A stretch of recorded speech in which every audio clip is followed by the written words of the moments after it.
Hello, my name is Stefanie Stantcheva, and I'm a professor of economics at the Harvard Economics Department. I'm also the founder and director of the Social Economics Lab, where we study how people view and perceive important economic issues and economic policies. Today, I want to tell you about a really important mindset, which is the zero-sum mindset. And before I do that, I would like to give you a little bit of a background on the methods we use at the Social Economics Lab to get at these findings. So our key method or tool is big data. But this is big data on something special and unusual, namely what's going on in people's heads. So how do we do this? Well, we do this with large-scale social economics surveys that we design with lots of state-of-the-art methods and techniques, and which we can apply all the new data analytics and big data tools that are progressing at a really fast speed. So these are not just your regular opinion surveys or polls. Instead, they're really deep research dives into how people reason.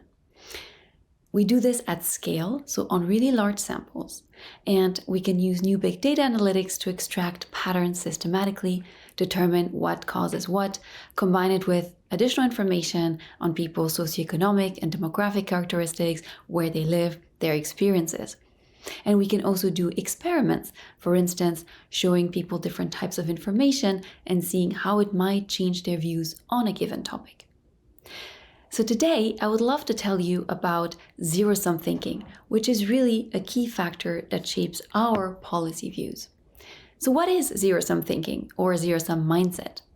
It is the belief that the gains of one individual or group come at the expense of others. So it's this belief that there is a limited amount of good, and if you get a bigger slice of the pie, this means that I must be getting a smaller slice of the pie. This contrasts to positive sum thinking, where everybody could be made better off, everybody could work together, and the pie could actually grow. So how do we study people's zero-sum thinking? Well, we ask them about different domains, and perhaps you can ask yourself these questions too. For instance, do you believe that if immigrants in the US gain, this generally comes at the expense of non-immigrants? Or do you think everybody could gain from more immigration? Do you think that if two countries trade, something very topical at the moment, the gains of one country are necessarily the losses of another? Or do you rather think that both countries could benefit from trade interactions?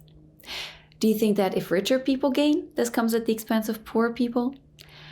And you can think about men versus women, you can think about different racial groups, different minorities. So you can ask people about many different settings and the extent to which they view the interactions in these settings to be zero-sum versus positive sum. And you can combine these different measures from these different domains to construct a general tendency to think in zero-sum terms. So this is what we call the zero-sum mindset. And it is very interesting to see that different people will hold different beliefs depending on the domain that we ask them about. For instance, if you tend to be a bit more right-leaning, you will tend to think that the gains of immigrants come at the expense of non-immigrants. So you will tend to be a bit more zero-sum in the immigration domain. On the other hand, if you're more left-leaning, you're likely to think that the gains of richer people come at the expense of poor people. But what we're interested in is your general tendency to think in zero-sum terms, and this is why we combine all these different domains. So why should we care about this for policies? Well, it turns out that the zero-sum mindset is very strongly associated with specific policy support and political beliefs. And this is many issues that are very salient today, that are constantly in the news and in the public debate. So first of all, let me say that strikingly perhaps, which is very rare these days, zero-sum thinking is not a partisan issue. So when we think about Republican versus Democrats, it is not the case that one group is systematically more zero-sum than the other.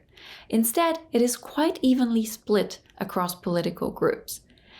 As I mentioned earlier, depending on the domain, one group might be more zero-sum than the other, but on average, this is not the case. So this is not a partisan issue, but really cuts across party lines. And it's very important for policy views.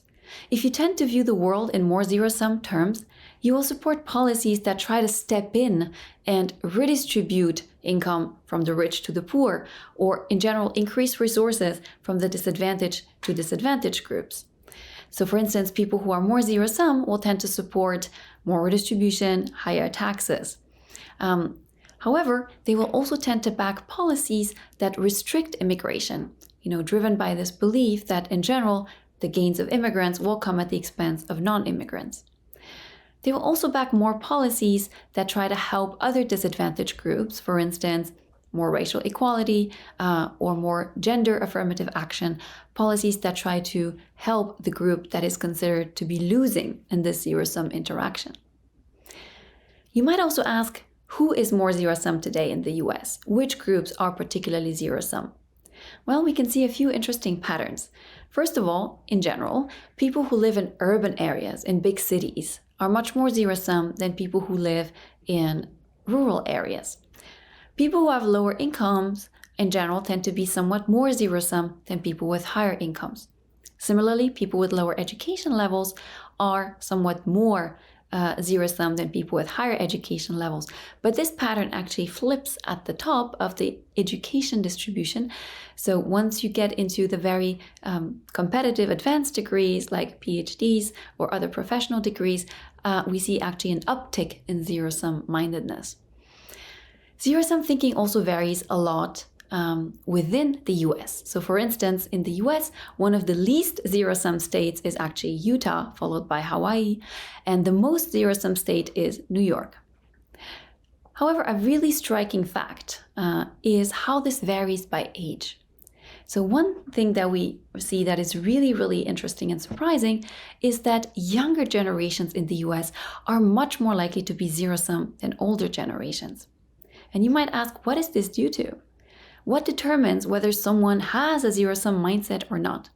And this is a big part of our project, to relate your zero-sum thinking today to the experiences that you or your family had. So we asked people about a whole range of experiences by their parents, their grandparents, related to the history of their family. And we can see that these personal experience and family experience factors really seem to affect your mindsets today. For instance, we find that if you grew up during a time with higher economic growth and higher mobility, economic mobility, you're less likely to think in zero-sum terms today. If your family experienced upward mobility, you're much less likely to think in zero-sum terms. So the fact that young people today are more zero-sum on average is not an age effect. It's a cohort effect. It's a generational effect. The younger generations in the US, and it's also true in many other rich countries, grew up at times with less growth and less mobility.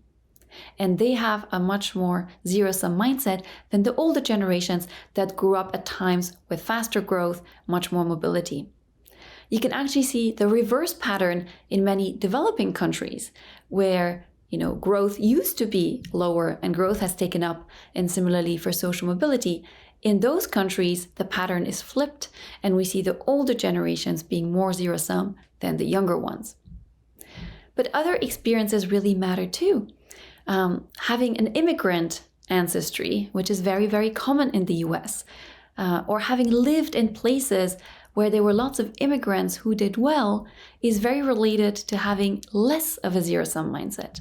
So perhaps the experience of your family having come to the US, having experienced better economic outcomes, or living around immigrants who have done well and have, risen through the income ranks, gives you this idea that everybody could benefit, and you're less likely to be zero-sum.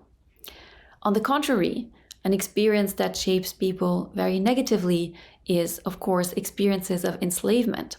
And this is not just the enslavement in the US South, which is a core part of US history, but also other forms of enslavement, such as the Holocaust or forced reservations for indigenous populations. People who have an ancestry of enslaved people who have experienced this in their family history are much more likely to think in zero-sum terms. In fact, we can see overall that this also creates a geographical pattern where counties that used to have higher shares of enslavement before emancipation today show much stronger zero-sum tendencies. And even more so, we can see that this actually spilled over to other places in the US. There was a migration, for instance, of white Southern migrants from the south of the US to other places in the US, and they seem to have taken this culture with them. So places today, which are not in the South, which are, in the Midwest and other parts of the US, which have higher shares of these migrants that came in historically from the South, are also more likely to hold a zero-sum mindset. So we can see that this key thinking, this key mindset, is really traced back to many historical factors, both for the US overall and for people's families and ancestry specifically, and it clearly has big consequences today for our policy views. It matters in how we view the world, in how we perceive policies to impact one another, and what policies we support. If you're interested in learning about other economic issues and policy topics, you can take a look at the Social Economics Lab website, where you can see a lot of different questions that we have studied over the years, ranging from taxation, trade policy, immigration, climate change, and more recently, inflation. So I invite you to take a look there and learn about how people reason about these issues and how this shapes our economic and political landscape.